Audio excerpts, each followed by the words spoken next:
ঝালকাঠির কাঠালিয়া চিংড়িখালী মাধ্যমিক বিদ্যালয়ে ঝুঁকিপূর্ণ ভবনে চলছে পাঠদান। প্রতিদিনই প্রায় 350 শিক্ষার্থী ও 25 জন শিক্ষক জীবনের ঝুঁকি নিয়ে জরাজীর্ণ ভবনে শিক্ষা কার্যক্রম চালাচ্ছেন। এতে উৎকণ্ঠায় দিন কাটাচ্ছেন শিক্ষক, শিক্ষার্থী ও অভিভাবকরা। এদিকে ভবন নির্মাণে ঊর্ধ্বতন কর্তৃপক্ষের কাছে প্রস্তাব পাঠানো হয়েছে বলে জানান স্কুল কর্তৃপক্ষ। ঝালকাঠি প্রতিনিধি এইচ.এম. নাসিরউদ্দিনের পাঠানো রিপোর্ট আর জানাচ্ছেন ফারহিন ইসলাম টম্পা। 1966 সালে প্রতিষ্ঠিত চিংড়াখালী মাধ্যমিক বিদ্যালয়ে বর্তমানে এসএসসি সাধারণ ও এসএসসি ভোকেশনাল দুটি শাখায় পাঠদান করা হচ্ছে। চলতি বছরও এই বিদ্যালয় থেকে জিপিএ 5 সহ ভালো ফল করেছে শিক্ষার্থীরা। তবে তাদের লেখাপড়ায় বিঘ্ন ঘটাচ্ছে জরাজীর্ণ ও ঝুঁকিপূর্ণ শ্রেণীকক্ষগুলো।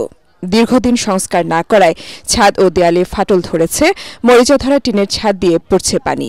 এমনকি ছাদের পলিস্তারা খসে পড়ে একাধিক শিক্ষার্থী ও শিক্ষক আহতের ঘটনাও ঘটেছে। চিংড়াখালী মাধ্যমিক বিদ্যালয়ে অনেক শ্রেণীকক্ষই এখন পর্যন্ত ভেঙে পড়েছে। বৃষ্টির সিজনে আমাদের খুব কষ্ট সহকারে ক্লাস করতে হচ্ছে। আমরা খুবই ঝুঁকিপূর্ণভাবে ক্লাস করছি। কিছুদিন আগে এখানে একজন শিক্ষার্থী আহত হয়েছেন, ছাদের পলেস্তারা খসে পড়ে। এর মধ্যে কোনো মানুষের গরু থাকতে পারে না। আমরা এরকম টিচার্স রুমে বসলে আমরা ঝুঁকিপূর্ণ অবস্থায় থাকি যে আমাদের মাথার উপরে ছাদ ভেঙে পড়বে। বিল্ডিং যেকোনো জায়গা থেকে যেকোনো সময় খসে পড়তে পারে। ইতোমধ্যে শিক্ষা প্রকৌশল অধিদপ্তরের কাছে নতুন ভবনের প্রস্তাবনা পাঠানো হয়েছে বলে জানায় উপজেলা প্রশাসন। দ্রুত মেরামত বাস্তবায়নের জন্য আমরা এডিপি থেকে ওখানে 1 লক্ষ টাকা বরাদ্দ করেছি।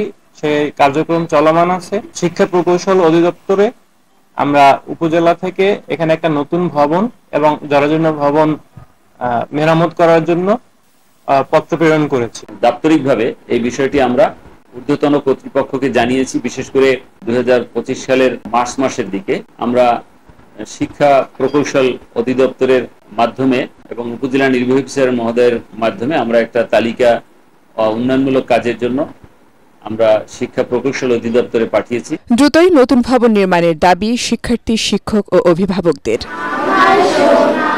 Bureau report, ATN Bangla.